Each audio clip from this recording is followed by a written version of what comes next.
This is Carl at National RV Detroit. I'm going to walk you through this 2023 Jayco motorhome, and the model number is 22C. Okay, so I'm just going to show you some of the features and how they work. All right, here we are on the door side. Of course, you have a power awning with lights, outside speakers.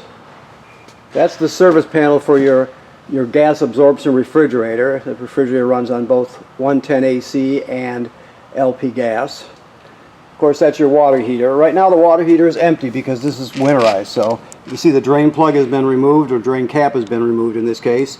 It's drained out and it's bypassed on the back. So that's where it stands right now. This is of course your propane fill. Very simple. That's your fill. That's the most important thing to know. That's how to shut the propane off. You turn it clockwise, obviously, to shut it off. It's very important. And then there's the gauge. Okay. This is the vent for the range hood. Now, if you're going to be venting to the outside, you can see there's two little latches, one on each side. You just push up on those with your index finger or thumb so that baffle can flap freely if you're venting to the outside using the range hood. If not, you can keep it shut when you're traveling or in storage, but it's to vent to the outside you have to free it up. Okay, now the chassis and the front end, we're going to go over that with you when you come to pick up. So I'm just going to deal with the house section. Okay, so this does have a generator. The generator can be run from here by removing this panel here, and the controls are behind it. It also, and most typically, is run from inside. I'll show you the controls when we get inside. Either way you can run it. So I'll go over that when we get inside, okay?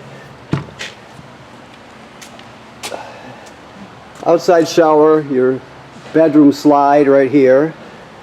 This is your city water hookup here. Most common way to get water to the trailer. If you don't have city water, I'll show you the valves to switch it over to tank fill, and then the position to pump the water out of the tank. So if you're camping someplace without city water, you can pre-fill it and pump the water out of the tank yourself using the onboard pump. So I'll go over that in 1 second.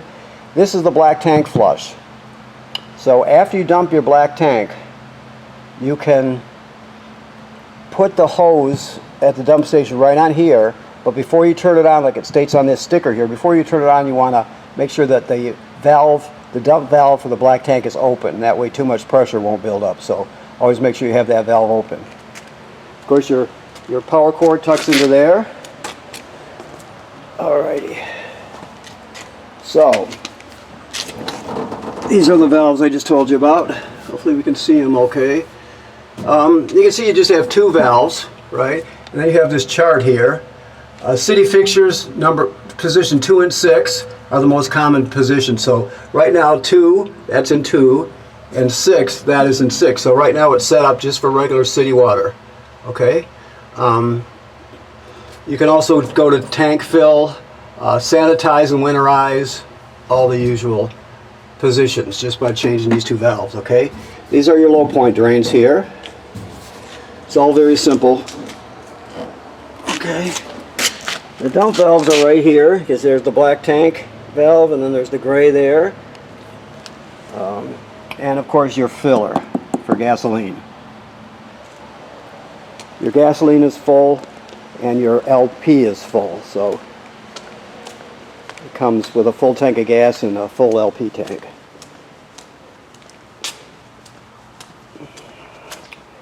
Let's go inside. Of course you have the power step here, which is out with a leaf on it. Now you can shut the power step on and off if you want, so it just stays out, for example, so you don't have to, every time you come in and out or open or close the door, the step will retract and extend. But if you want it to stay out, you can just do it this way. Okay, that's for inside speakers. Outside speakers, your awning light right there. Okay, your awning, power awning switch is here. Of course, never leave the awning out unattended. If you're not going to be at the campsite, roll it in so it doesn't get damaged by the weather. It's your power to the living section, to your house section right here. It's on right now, of course. And this is your carbon monoxide LP gas detector. It should always be green. If it's not green, get it serviced. You can also, there's a test button on it right there. You can also push that. If it doesn't work, get it replaced or repaired. Generally it'll be replaced. But don't leave it, because it's very important, obviously. Alrighty. So up here on this control panel, you can see you have tank heaters. So those are heating pads on your holding tank, so you can extend your camping season. Your water pump is here. Your water heater, you can run it on LP gas here or electric. Never run the water heater without water in it. So always make sure you got water in there before you turn on like the electric heating element. You'll damage it, or the gas for that matter. So always make sure there's water in it. This is for your slide room, the bedroom slide. You can use this one, or there's also another switch. I'll show you, it's right over there, but we'll just send it out from right here.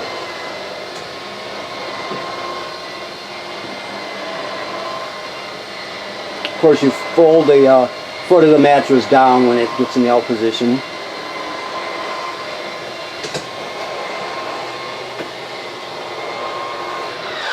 Okay. And then this is for your generator. Basically, this is the hours. The thing about the generators, you got to read the directions, and you've got to change the oil as scheduled. That's so very important. So you want to change the oil exactly like it says in the manual, and make sure you don't skimp on that. You have to do that. It'll last much longer. It's just the proper way to go. To prime this, you just push stop, and there you go. Start it.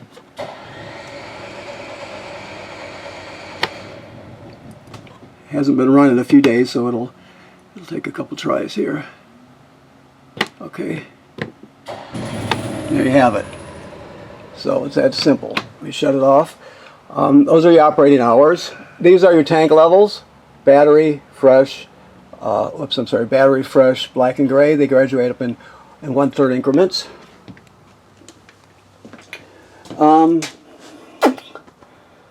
Of course, this is self-evident. Your faucet, and you have a cooktop. You have to light this manually with a grill lighter. You have storage under here. Your range hood that I told you about. Like I said, if you're going to run this fan, make sure you have the baffle on the outside open so it vents to the outside. You have a light here. Your microwave, which is actually a convection microwave. Okay. Your refrigerator is a gas absorption refrigerator, so it runs on both gas and, both LP gas and 120 AC. So the way you do that, you go to mode, okay? And let's see where the thing is at here. Guess I should have looked before I did it, huh? There we go. So right now it's on A electric, which means auto electric. That's the most common way to put it. The reason you do that, because if you're running on electricity, if there's a power failure, for example, it'll sense that and it'll automatically light on gas so you don't spoil your food. It just does that automatically. So that's the most common way to run it. You can also run it dedicated on gas just by pushing this button till it comes up with just gas. If you're pulling down the road and you want to keep it cool, that would be the way to go. Okay? And of course your temperature is right here. Very simple. Let's see which way to go here. We'll just finish in this area. Just more storage, of course. Down here are your power converter. You have 120 AC breakers on this side, and you have 12-volt fuses on this side. So that converts AC to DC power, and it will run all the DC components, the lights, everything that can run on DC power in an RV or a trailer does.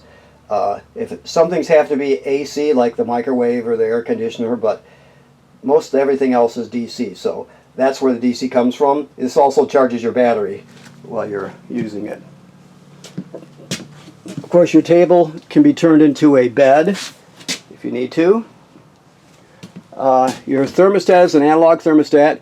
Try to always run it on auto fan. That's the best way to go. Click once to the right is heat. To the left is fan. Fan is just the air conditioner running without the compressor. And then all the way over to the left is air conditioning. Very simple. Okay. And of course, you know, you have TV. This has a hard panel in it so you can fold this over. So when you're sleeping, you have a full bed there. Okay. Alrighty. So you have storage under here. And like I said, you'll fold this down, obviously. You have your escape window there. And this is the second way to run your slide room. There's a control right here, okay? Alright, so let's look at the bathroom. The toilet, this is winterized right now, but the toilet sits right over a black tank like all RV toilets do, almost all. And so basically you have your flush pedal down here. You can't run it dry, so when you get to the campground, let's just say that your black tank is flushed like it should be. It should be dumped completely. And so you come in here, you put a dose of chemical right in the bowl, then you'll step on the pedal and hold it down till at least a gallon of water goes into the tank below, along with the chemical. You can use more than a gallon, but don't use less. And then you're set till the next time you dump it. But if you don't do that, if you run it dry, it's going to be a real mess. It'll get clogged up, it'll stink, it'll just be a mess. So always make sure you use a dose of chemical and at least a gallon of water to start off with. And of course your shower and faucet are self-explanatory. You have a fan, a skylight, all the usual stuff. Alright. So the rest is basically storage. Some kind of a pantry there. And storage everywhere they can fit it. This is all your stuff here. Your literature, your water filter wrench. They give you this pigtail in case you need it. And that's part of your convection microwave, of course. Remote here for your TV. So that's all in here, alright? Okay, so I think that pretty much covers it. Like I said, we'll go over the chassis part of it when you pick up. First of all, I want to thank you for purchasing your trailer here, or your motorhome here at National RV Detroit. And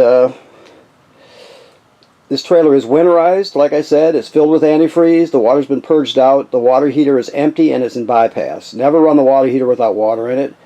And make sure you inspect your seals. You inspect your roof every 90 days, according to the manufacturer. And you'll look at any place you see caulk from the factory. And just look at it. If you start to see separation or any problems with it, deal with it immediately, okay? The reason you want to inspect is to stay ahead of any potential problems. You don't want to find out you have a problem after it starts affecting your trailer. So really what you're looking for is damage to the roof or roofing attachments that are caused by usually low branches or road debris flying up there. You want to make sure none of the sealant is separating or there's any issues with it. This has been fully inspected. The roof's in perfect shape, so you're good for now. Just make sure every 90 days you have somebody take a look at it, okay? Okay, thank you very much.